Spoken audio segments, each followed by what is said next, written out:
Hello বন্ধুরা, আমি দীপ আর তোমরা শুনছো ভূতবং। ভূতের রাজ্যে সকলকে স্বাগত। মধ্যরাতে বরযাত্রীর বাসের সাথে যে ভৌতিক ঘটনাটি ঘটেছিল সেটি আজ তোমরা শুনতে চলেছ। ঘটনাটি পাঠিয়েছে খড়গপুর থেকে শান্তনু বিশ্বাস।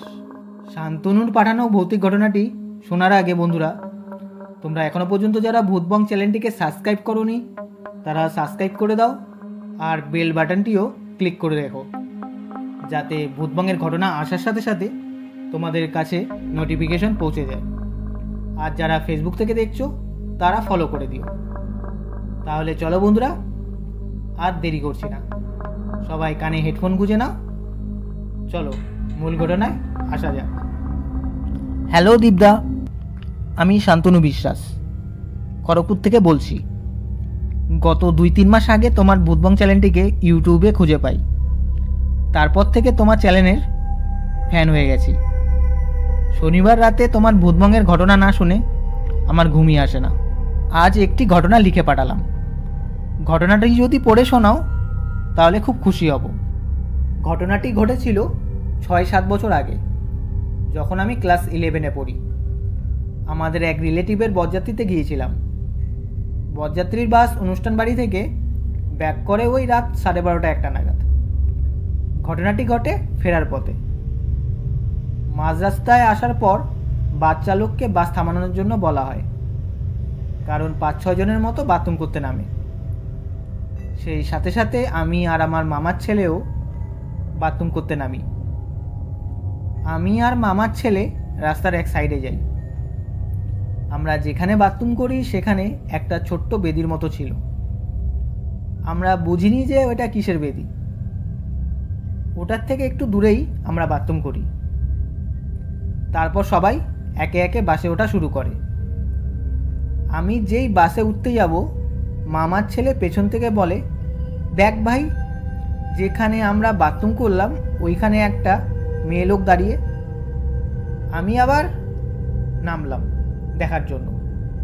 দেখি হ্যাঁ, দাদা ঠিক বলেছে, একটা মেয়ে লোক দাঁড়িয়ে। মামার ছেলে আমার থেকে 5-6 বছরের বড়। ও আমাকে বলে, ভাই ওইটা অন্য কিছু না তো? আমি বলি, এত বড় হয়ে গেছিস, কী সব বলছিস দাদা? দাদা বলে, না ব্যাপারটা হলো এত রাতে এই হাইওয়ের মধ্যে একটা মহিলা কি করছে, আর যখন বাথরুম করছিলাম তখন তো ওনাকে ধারে কাছে কোথাও দেখিনি। সেই মুহূর্তে সবাই তাড়া দেয়, বলে, কি রে তোরা দাঁড়িয়ে কি করছিস, তাড়াতাড়ি ওঠ। আমরা উঠে পড়ি। রাত অনেক হয়ে গেছে। বাসের সবাই শোয়া অবস্থাতেই ছিল। দাদা আমাকে বলে, ভাই ওটা মনে হয় ভূত। আমি বলি, দূর, ভুলভাল বলিস না তো। যেই আমি এটা বলি, জানালা দিয়ে তাকিয়ে দেখি ওই মহিলা ভেসে ভেসে বাসের সাথে যাচ্ছে। এত স্পিডে বাস, মহিলাটাও অত স্পিডে ভেসে যাচ্ছে।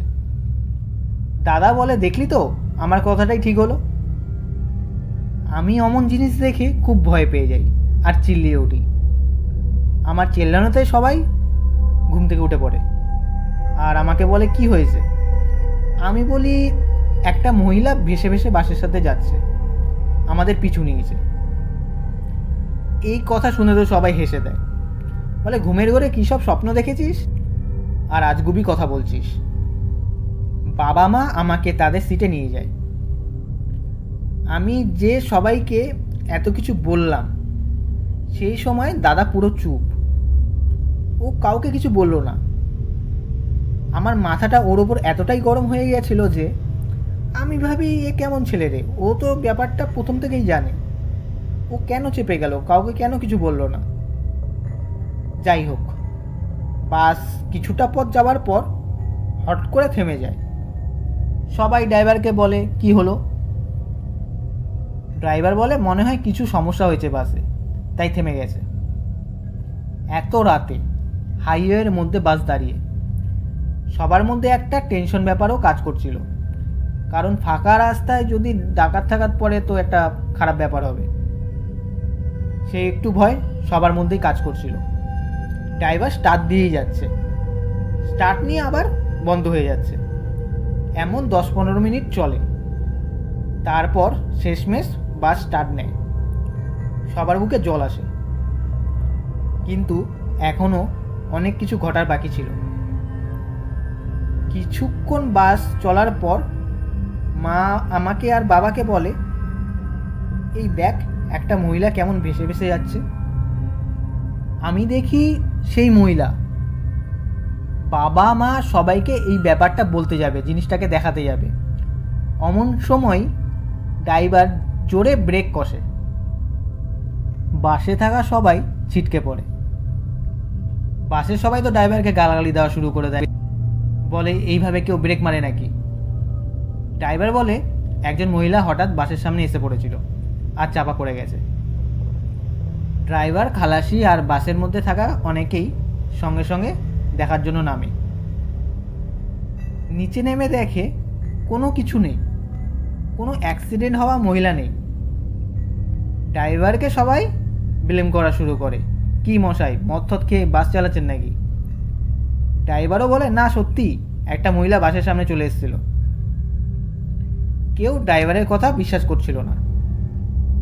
তখন আমার মা বাবা সবাইকে ব্যাপারটা বলে যে একটা মহিলাকে দেখেছে ভেসে ভেসে যাচ্ছিল। প্রথমে আমার কথা সবাই হেসে উড়িয়ে দিয়েছিল। এবার সবাই বিশ্বাস করা শুরু করে। সবাই বুঝে যায় যে প্যারানর্মাল কিছু ঘটছে। আমি তখন সবাইকে বলি ফার্স্ট থেকে যা যা ঘটেছে। বাথরুম করে ফেরার পর একটা মহিলা দাঁড়িয়েছিল, দাদা আমি দেখেছি, সব ঘটনা খুলে বলি। ড্রাইভার বলে, আপনারা যেখানে বাথরুম করতে নেমেছিলেন ওই জায়গায় অনেক বছর আগে কবর দেওয়া হতো। আমি তখন বলি, হ্যাঁ একটা ছোট বেদির মতো ছিল এখানে, ওর সাইডে গিয়ে আমরা বাথরুম করি। আমি যে এত কথা বলেই যাচ্ছি, দাদা পুরো চুপচাপ সিটের মধ্যে বসে আছে, কোনো কথা বলছে না। ওর গায়ে হাত দিয়ে দেখা যায় বেদম জ্বর, জ্বরে গা পুড়ে যাচ্ছে। সবাই ড্রাইভারকে বলে তাড়াতাড়ি বাস ছাড়ুন। তারপর পুরো রাস্তা সবাই হরিনাম করতে করতে ফেরে। আমাদের গন্তব্য চলে আসে। দাদার এতটাই জ্বর, হাঁটতে চলতে পারছিল না। সবাই ওকে ধরে ধরে বাড়ি নিয়ে যায়। আমাদের ফিরতে ফিরতে ওই 2:30-3টে বেজে গিয়েছিল। সকালেও দাদার জ্বর কমে না। একটা অনুষ্ঠান বাড়িতে এমন অবস্থা, সবারই একটু ভয় ভয়ে টেনশন হয়। তারপর দাদার জ্বর কমছে না বলে একজন দাদুকে নিয়ে আসা হয়। দাদু ওই ঝাড়ফুঁক জানতো, তাই ডেকে আনা হয়েছে। দাদাকে ঝাড়িয়ে দেয় আর একটা ভয়ের তাবিজ দেয়। ওই দাদু সব ঘটনা শোনার পর বলে, দাদা কোনো কবরের ওপর বাথরুম করেছিল, তাই ওই জিনিস পিছু নিয়েছে আর দাদার ওপর বেশি প্রভাব পড়েছে। আমি তখন বলি, হ্যাঁ একটা ছোট বেদির মতো ছিল, কিন্তু আমরা তো ওই বেদির ওপর বাথরুম করিনি, সাইডে করেছি। তখন ওই দাদু বলে, যেখানে দাদা বাথরুম করেছিল ওইটাও কবর ছিল, হতে পারে কোনো বেদি করা নেই। দাদু আরও বলে যে বাসের সবাই বেঁচে গেছিস, ওই জিনিস বাসটার বড়সড় অ্যাক্সিডেন্টও করিয়ে দিতে পারত, কপাল জোরে তোরা সবাই বেঁচে গেছিস।